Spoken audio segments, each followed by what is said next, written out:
వారి జన్మ నక్షత్రం ఏంటి, జన్మ రాశి ఏంటి, లగ్నం ఏంటి, ఏ ఏ గ్రహాలు ఏ ఏ స్థానాల్లో ఉన్నాయి, తద్వారా అతని జీవితంలో జరగబోయే ప్రతి సంఘటనని ఖచ్చితంగా చెప్పొచ్చు. పెళ్లి డేట్ ఎప్పుడు అవుతుంది, పిల్లలు ఎంతమంది పుడతారు, ఏ ఉద్యోగం ఎలాంటి ఉద్యోగం చేస్తాడు, ఎన్ని ఇళ్ళు కొంటాడు, ఎంత ఆస్తి ఉంటుంది, ఎంత పోతుంది, ఖచ్చితంగా చెప్పొచ్చు. ఇదే జ్యోతిష్ శాస్త్రం.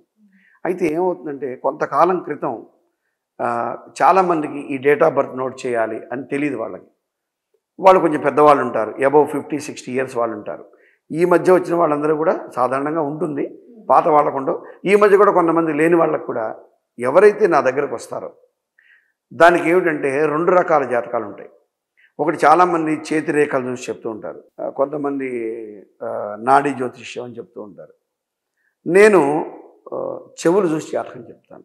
అంటే ఒక చెవి చూసి వాళ్ళు ఏ అభివృద్ధి చెందగలుగుతారు, ఎటువంటి అభివృద్ధిని వాళ్ళు పొందగలుగుతారు, ఎక్కడ వరకు వారి ప్రయాణం నడుస్తుంది, ఏం చదువుకోగలుగుతారు, వివాహం ఎప్పుడు అవుతుంది, ఆలస్యం అవుతుందా, సరైన సమయానికి అవుతుందా, సంతాన విషయంలో ఎలా ఉంటుంది అనేది ఖచ్చితంగా మనం చెప్పొచ్చు. 2, ఎవరైతే మా పీఠానికి వస్తారో, అంటే నా దగ్గరికి జాతకానికి వచ్చినప్పుడు వారికి డేట్ ఆఫ్ బర్త్ లేదు, వారు వచ్చిన సమయాన్ని నోట్ చేస్తాం. అంటే సపోజ్ ఈరోజే ఉదయం 10 గంటలకు వచ్చారనుకుందాం నా దగ్గరికి, ఈరోజు డేటు ఉదయం 10 గంటలు హైదరాబాద్ నగరం నోట్ చేసుకొని దాని ద్వారా ప్రశ్న జాతకం చెప్తాం.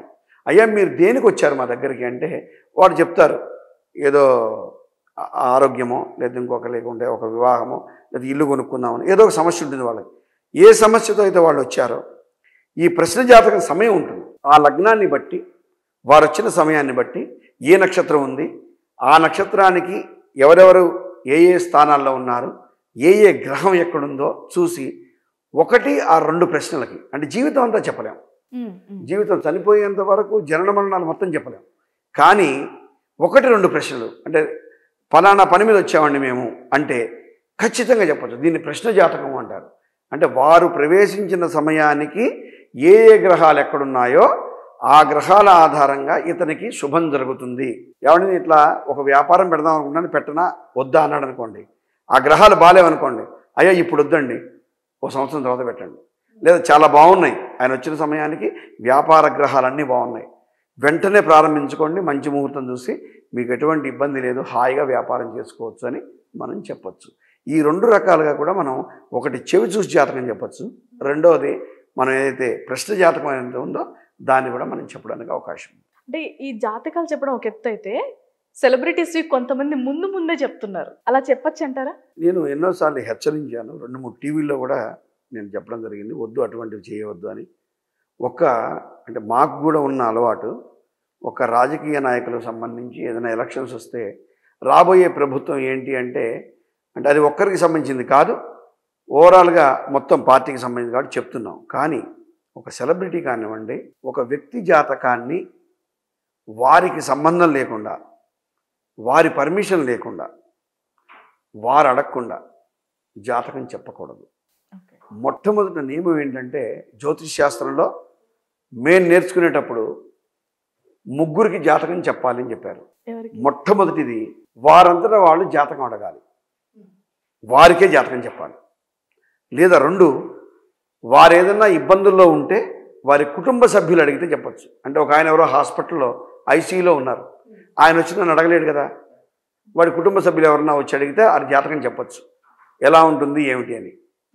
3, ఎవరైతే జాతకాన్ని నమ్ముతారో వారికి మాత్రమే జాతకం చెప్పాలి. ఈ 3 కాకుండా ఎవరైనా జాతకం చెప్తే వాళ్ళు దొంగ జ్యోతిష్యులు అని అర్థం. అంటే ప్రతి ఆస్ట్రాలజర్కి ఇది ఖచ్చితంగా, ఆస్ట్రాలజీ కాదు, అసలు జ్యోతిష్ శాస్త్రాల్లో నియమ నిబంధనలు, జాతకం నమ్మేవాడికే జాతకం చెప్పాలి. అందుకే నా దగ్గరికి ఎవరైనా వచ్చి కూర్చోగానే ఫస్ట్ అడిగే ప్రశ్న, మీరు జాతకం నమ్ముతారా అండి అని అడుగుతారు. లేదండి మా అమ్మగారు పంపించారు, మా నాన్నగారు పంపించారంటే వెంటనే వెళ్ళిపోమని చెప్తారు. మీరు నమ్మితేనే జాతకం చెప్తాను, ఫస్ట్ నియమం అది. 2, వాళ్ళంతటా వాళ్ళు అడిగితేనే జాతకం చెప్తాను. పక్కన వాళ్ళు, ఆ పక్కన వాళ్ళు, తెలిసిన వాళ్ళు అడిగితే చెప్పను. ఎందుకంటే జ్యోతిష్ శాస్త్ర నియమమే అది. ఎట్టి పరిస్థితుల్లో జాతకాన్ని నమ్మిన వాళ్లకు మాత్రమే, అడిగిన వాళ్లకు మాత్రమే చెప్పాలి. అలా కాకుండా టైంపాస్కి చెప్పిన వాళ్ళు ఏమయ్యారో ఎందుకయ్యారో అందరికీ తెలుసు, అది జ్యోతిష్ శాస్త్రాన్ని అవమానించినట్టు లెక్క. అంటే చెవిటివాడు ముందు శంఖం ఊదినట్టుగా మనకేదో నోటికొచ్చు కదా, జ్యోతిషాస్త్రం వచ్చు కదా అని చెప్పి బజార్లో బస్ స్టాప్లో నిలబడి పోయేవాళ్ళని వచ్చేవాళ్ళని అడిగాను కొన్ని జాతకం కావాలా జాతకం కావాలా అంటే ఎలా ఉంటుంది? చిలక జోషం లాగానే ఉంటుంది. అలాగే వీరు ప్రముఖులు చాలామంది ఈ మధ్యకాలంలో కూడా చాలా ఇబ్బందులు పడ్డారు. ఎందుకు అసలు అవసరం లేదు. ఎందుకంటే వారి వారి జాతకాలు చూసే వాళ్ళ గురువులు వేరే ఉంటారు, వాళ్ళు కన్సల్ట్ చేసుకుంటారు. మీ దగ్గరకు వచ్చి మిమ్మల్ని అడిగినప్పుడు, మన కన్సల్ట్ చేసినప్పుడు తప్పనిసరిగా మనం చెప్పొచ్చు. మన కన్సల్ట్ చేయకుండా చెప్పామంటే బాగా ఖాళీగా ఉన్నామని అర్థం. గురుగారు, ఇప్పుడు ప్రజెంట్ మనం సోషల్ మీడియాలో చూస్తుంటే ప్రతి ఒక్కరికి కూడా అమ్మవార్లు వచ్చేస్తున్నారు. అమ్మవార్లు ఇప్పటి వరకు మేము చూసింది కేవలం ఆలయాల్లో బోనాలు ఇలా ఏమన్నా తీసుకెళ్లేటప్పుడు మేము చూస్తూ ఉండేవాళ్ళం చిన్నప్పటి నుంచి కూడా. బయట ఉన్నప్పుడు కూడా అమ్మవార్లు వస్తారా మనుషులకి? నేను ఒక ఉదాహరణ తీసుకుంటా, ఒక గొప్ప వ్యక్తి, మహోన్నత వ్యక్తి ఉదాహరణ తీసుకుంటా. నేను కలకత్తా నగరం వెళ్ళినప్పుడు కలకత్తా కాళీమాత దేవాలయాన్ని దర్శించాను. రామకృష్ణ పరమహంస వారు అమ్మవారి దగ్గర కూర్చొని మాట్లాడేవాళ్ళు అని చెప్పి నాకు చెప్పారు. అచంచలమైనటువంటి భక్తి విశ్వాసాలు కలిగినటువంటి రామకృష్ణ పరమహంస అమ్మవారికి స్వయంగా తను వండి నైవేద్యం పెడితే ఆవిడ తినేదట. ఇది ప్రూఫ్ అయింది మనకు అక్కడ, ఏదో చెప్పుడు మాటలు కాదు. మరి రామకృష్ణ పరమహంస మీదకి అమ్మవారు రాలేదు, ప్రత్యక్షమయ్యారు. అటువంటి మహోన్నత వ్యక్తులు, సిద్ధులు, సాధువులు, యోగులు, పుంగవులు, మహర్షులు, తపస్సులు, వీళ్ళంతా హిమాలయాల్లో తపస్సు చేసుకుంటూ ఉంటుంటారు. వీరందరికీ సాధ్యాసాధ్యాల మాట పక్కన పెడితే వారి జీవితకాలం మొత్తం మీద కూడా అమ్మ కృప కానీ అయ్య కృప కానీ, అంటే భగవంతుడు ఏ రూపంలో ఉన్నా ఒక్కసారి సాధ్యమైతే గొప్పండి. అంటే వాళ్ళు జీవితం అంతా ధారపోసి తపస్సు చేస్తే ఒక్క క్షణం లిప్త కాలం అంటారంటే కన్నురెప్ప అట్లా కొట్టి మూసేంత కాలం భగవత్ సాక్షాత్కారమైన వాళ్ళు చాలా అరుదుగా చెప్పుకోవచ్చు.